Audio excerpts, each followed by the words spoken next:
we are on chapter 6, fame, a group, starting right here on page 79.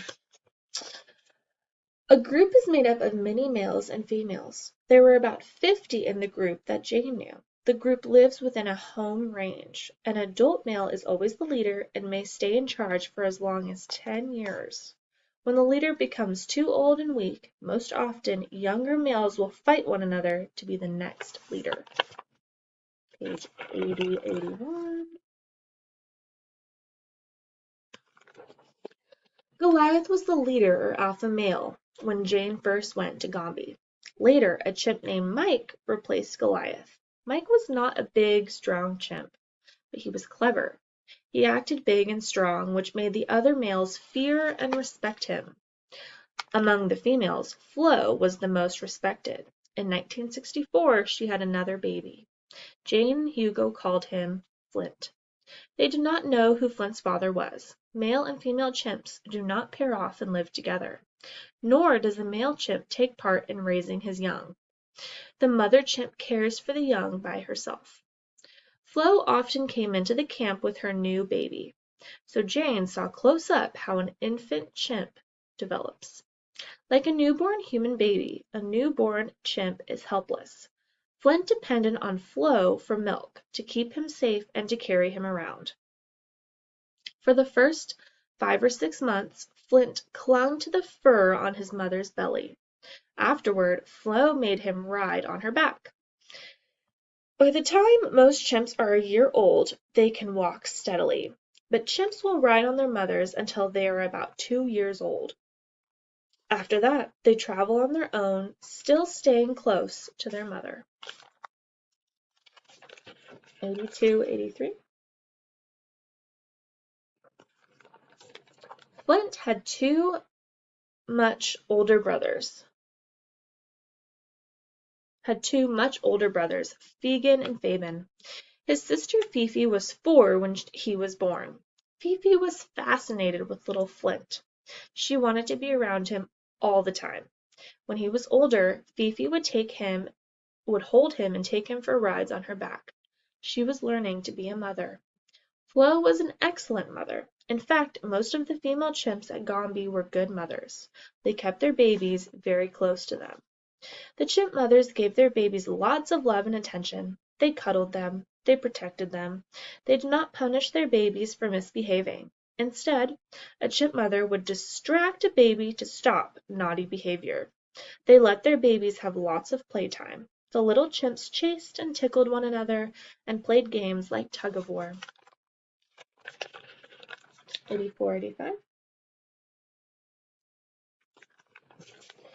Jane believed that watching the chimps taught her a lot about good mothering. In 1967, she and Hugo had a son. His first name was also Hugo, but everyone called him Grub.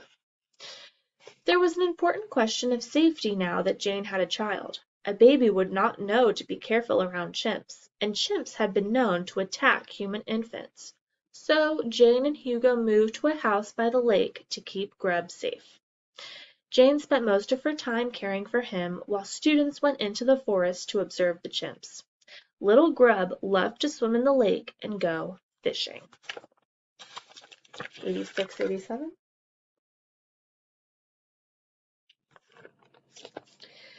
Did he come to love the chimps as much as his parents did? No. When Grub was quite young, a chimp bit his finger. Grub had been trying to give it some food. After that, Grub kept his distance from the animals. Meanwhile, Jane and Hugo continued working as partners.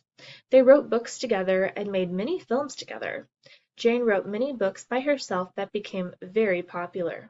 One book, In the Shadow of Man, first came out in 1971. It became a bestseller and has been translated into about 50 languages.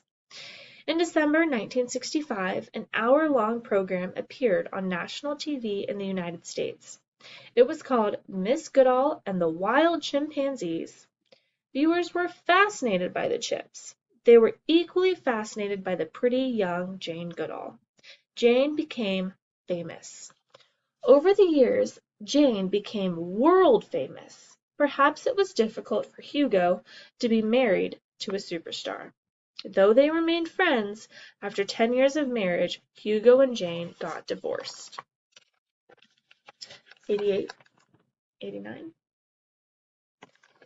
Jane remarried in 1975. Her second husband was named Derek Bryson. He worked in the government of Tanzania and lived in the city of Dar es Salaam much of the time. Although the couple was often apart, many of Jane's friends considered Derek the love of her life. He died in 1980 of cancer. Chapter 7: The Dark Years. In zoos, chimps can live to be 65 years old. In the wild, they don't live nearly as long, perhaps 40 or 50 years. Why? It is much harder to survive in the wild. Babies have the hardest time of all. Baboons may attack and kill them. Some years, there isn't enough food to go around. Chimps in the wild also catch diseases such as pneumonia or the flu, which zoo chimps are protected from. 90-91. In 1966, an outbreak of polio swept through the forest at Gombe. It killed several chimps and left others with crippled arms. Polio is a disease that can also strike humans, but since the 1950s, there has been a vaccine to prevent it. Flo managed to avoid polio, but in August 1972, old age caught up with her. Jane wrote a letter to her family that Flo had died. In it she said, "I had known her for 11 years, and I had loved her." Jane also wrote about Flo in London's Sunday Times newspaper. It was the first time that there had been an obituary for an animal. Flo was probably around 50 years old when she died. Her youngest, Flint, was 8.5 years old by then. He was strong and well past childhood, but he could not bear life without Flo. 3 days after her death, Jane saw him staring at Flo's empty nest. Flint stopped eating. He stopped traveling with the group. Instead, he stayed by the spot where Flo had died. He soon fell ill. There was nothing Jane or the students could do to help Flint. His death on September 15th was heartbreaking. 92-93.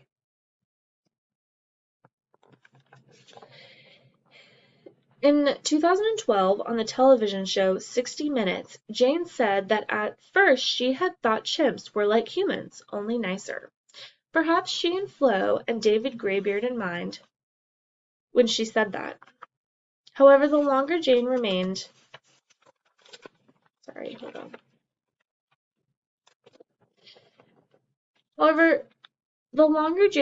among the chimps, the more she saw that some of her early ideas about them were wrong. Chimps had a very dark and violent side, just like humans. In 1974, a war broke out, a war within the chimp community. A couple of years earlier, the chimps at Gombe had split into two groups. Both groups remained in the home range, but they stayed in different parts of it. The war started after 6 male chimps from one group attacked a male chimp from the other group. The chimp was beaten savagely and left to die. The attacks went on for almost 3 years until one group was nearly wiped out. Jane wrote about the battles in the May 1979 issue of National Geographic magazine. And then there was Passion. Jane had observed Passion for years. Passion seemed to not have an ounce of kindness. She neglected her daughter Pom. It was pitiful watching little Pom beg for her mother's attention. Uncaring was one thing, but in 1974, Passion did something so awful the researchers at Gombe were stunned. 94-95.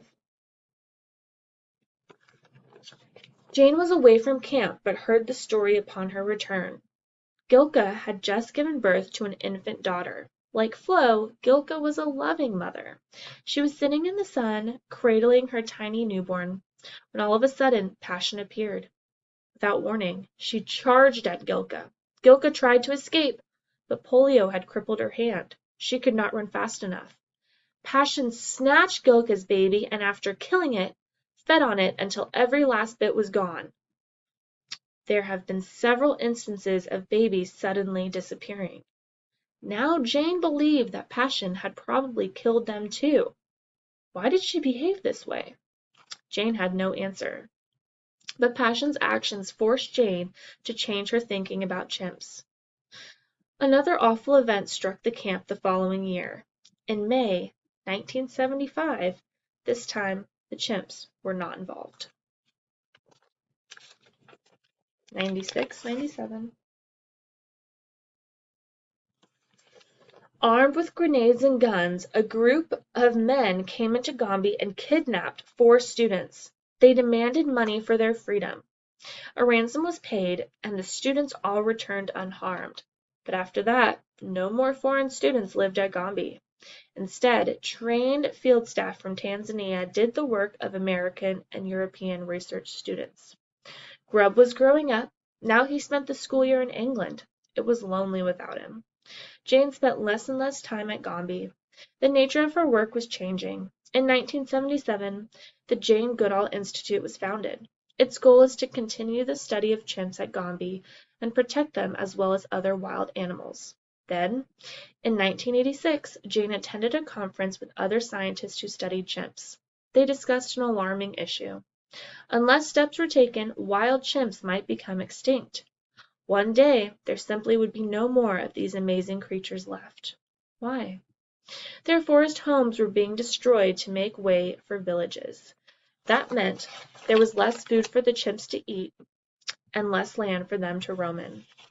98, 99. There had been about 1 million chimps in Africa when Jane first arrived. 30 years later, that number was down to about 300,000.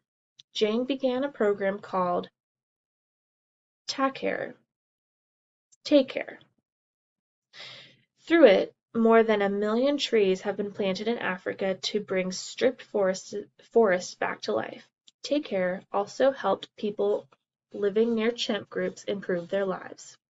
Another of Jane's projects, Chimpanzoo, was started to improve the lives of chimps in zoos. Jane saw that they needed larger spaces and homes that were more like chimp homes in the wild. She toured labs that worked with chimps and spoke out against labs that mistreated animals. 100, 101.